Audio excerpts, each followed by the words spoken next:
Halo sahabat sehat, pada kesempatan kali ini kita akan mempelajari tentang kanker kerongkongan.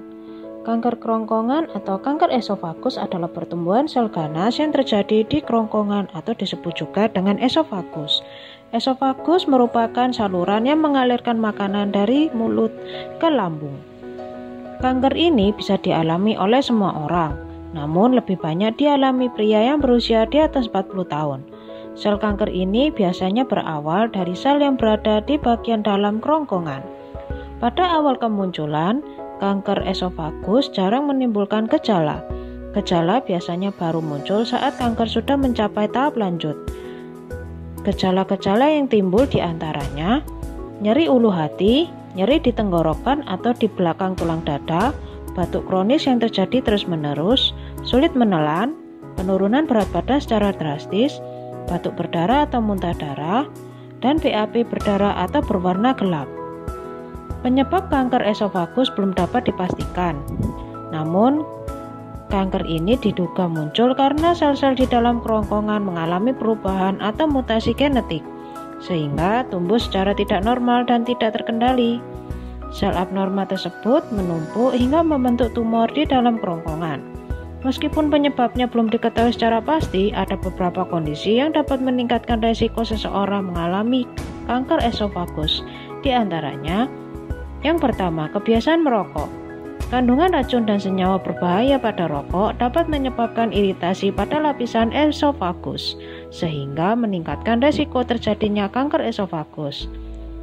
Selanjutnya, konsumsi alkohol yang berlebihan. Sama seperti rokok, alkohol dapat membuat saluran esofagus mengalami iritasi dan peradangan yang bisa memicu pertumbuhan sel abnormal. Berikutnya, kelainan esofagus, obesitas, pola makan kurang serat, dan radioterapi.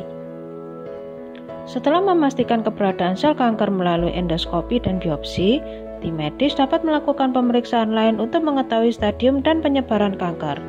Pemeriksaan tersebut berupa rongsen dada atau CT scan.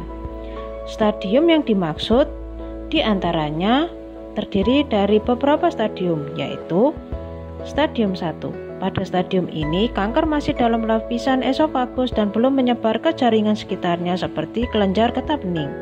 Stadium 2, yaitu pada stadium 2A, sel kanker sudah tumbuh menutupi lapisan luar esofagus. Pada stadium 2B, kanker sudah melewati lapisan otot dan menyebar ke kelenjar getah bening. Pada stadium 3, tepatnya stadium 3A, menandakan sel kanker sudah mencapai jaringan yang menutupi paru-paru dan otot di bawah tulang iga.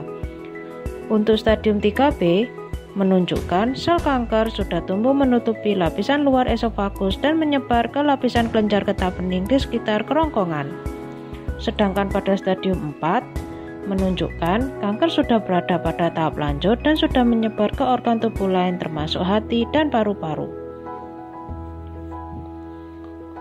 Kanker esofagus dapat menimbulkan sejumlah komplikasi, di antaranya yang pertama, penyumbatan esofagus.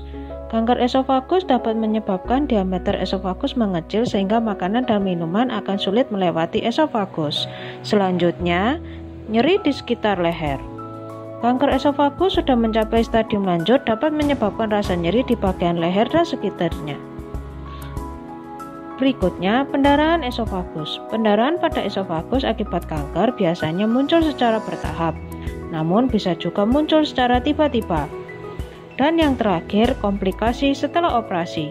Setelah operasi kanker esofagus, pasien berisiko mengalami komplikasi berupa infeksi, pendarahan di area operasi, serta robeknya esofagus. Ada beberapa langkah yang bisa dilakukan untuk mencegah kanker esofagus atau kanker kerongkongan dan menurunkan resikonya. Di antaranya, membatasi konsumsi alkohol, berhenti merokok, memperbanyak konsumsi makanan tinggi serat seperti sayur dan buah, serta menjaga berat badan yang ideal.